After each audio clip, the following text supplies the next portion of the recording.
Hi everyone, my name is Edward Hernandez. This summer I worked with Chapman University via Chaffey College's summer research opportunity.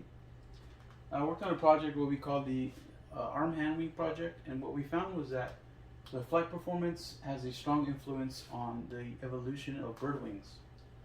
So through previous papers we know that through evolution flight performance has affected the wing structure of birds.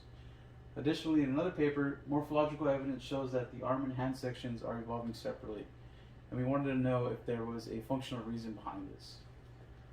So if you see this figure here, you'll notice that the bird has similar bone structures to that of a human arm. We have an arm section of the wing and a hand section of the wing, and this was the main concern of our study.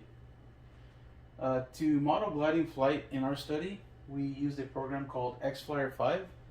This program was originally used to estimate the flight performance of model glider planes, but it was adapted to gather data for gliding flight of birds.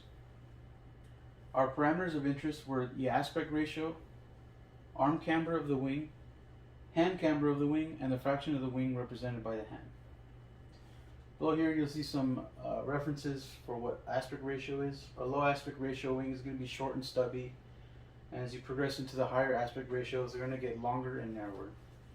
Additionally, camber on a wing is curved. So if you see our plots here, we plotted the arm camber and the hand camber against our max lift drag ratio, or CLCD. What we found was that there's linear relationships in both of these, but there's a stronger linear relationship with the arm camber versus our max lift to drag ratio. You can see it are much more closer together. Additionally, below that is our max lift coefficient. So we have camber of the arm and the camber of the hand plotted against the max lift coefficient. Again, you'll see there's a linear relationship as well, with the arm camber having a stronger relationship as well. Up in the top right, we have what were called surrogate plots, and we took our low aspect ratio wings and our high aspect ratio wings and separated them and plotted them against the hand camber and the arm camber. I have an example of what a low aspect ratio bird looks like. It's usually a swift, short, stubby bird, whereas a high aspect ratio bird are more glider type birds like the albatross. They have longer and narrow wings. So for max lift to drag ratio, when we're concerned with efficiency and not really a max lift coefficient, in both of these plots we noticed that the best values of max lift to drag ratio happen in the lower arm cambers, cambers of both the arm and the hand wing actually.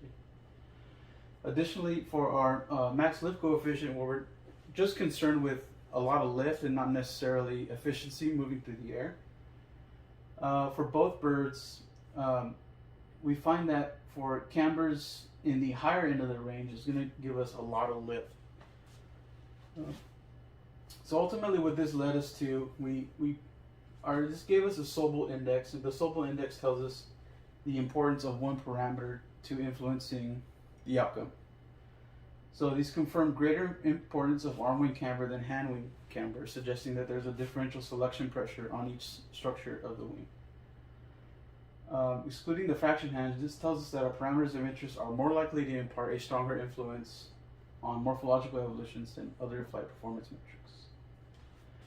So this was our project. It was a really cool experience. I got to work on a really cool piece of software and work with scientists, and it was an experience that was very unique, and I'm glad to have experienced it.